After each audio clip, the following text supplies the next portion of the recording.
Hi, I'm Jackie Homan, Head of Environment for the West Midlands Combined Authority, and I joined the Innovation Alliance for the West Midlands event on innovation and the recovery from COVID-19, particularly around how we can make the recovery a green one and bounce back better.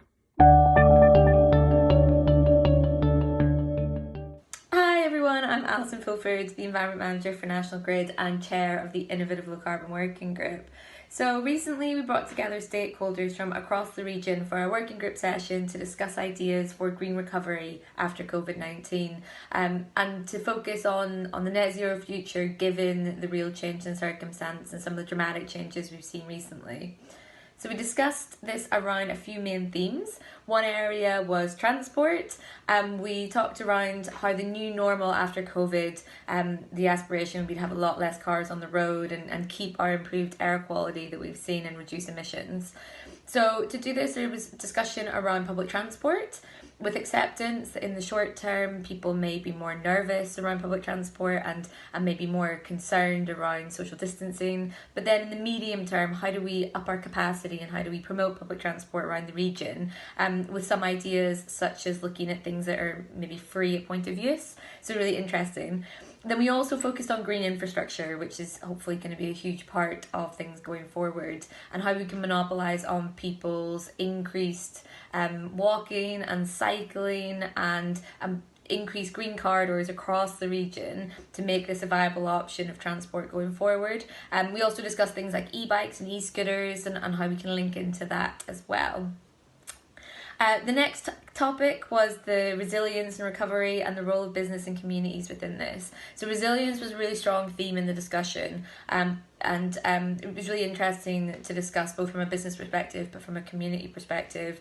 And one of the points that came out was around promoting shopping local produce, local supply chains, to increase kind of community level resilience.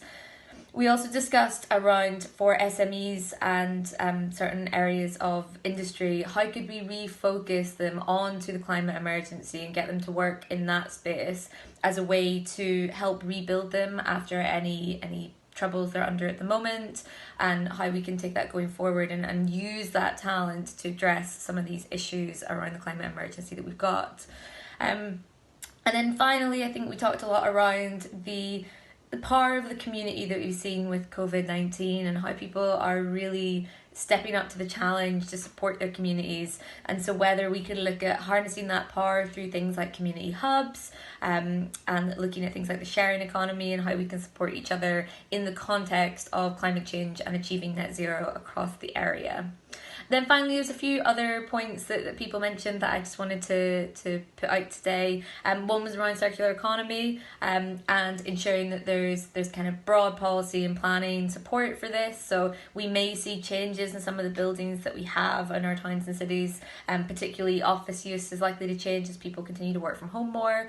And so ensuring that any changes in this is done in a circular way and that we are including that within planning requirements. And then finally, I just wanted to end on one point I thought was really nice, which was around how we have made huge strides in the region over the past kind of year, few months, and it's important to actually celebrate those successes and share the good news stories as they happen and not just focus on the next challenge. And so when the time is right and when we've moved on a little bit from COVID, it would be a nice time to actually reflect on how far we've come and share those stories and promote it across the region as well. Thank you. So it was a really helpful discussion for me. And I think one of the interesting things is that no individual stakeholder is going to be able to manage this themselves. No one organisation has all the answers. And so we really need to be taking a collaborative approach going forward. And what was great about the event was that there were lots of different organisations represented that had different solutions and different ideas to the green recovery as we go forward.